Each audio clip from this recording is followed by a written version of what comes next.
такие представители правительства Московской области, муниципальных общественных палат и гражданских активистов.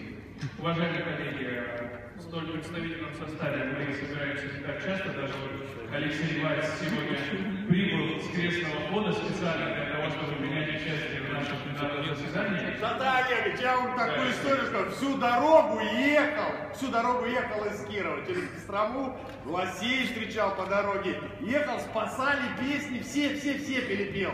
Но самое лучшее, которое бодрит, это наш гимн. Наш гимн бодрит, побуждает к действию, развивает и целеполагает на будущее. Россия священна!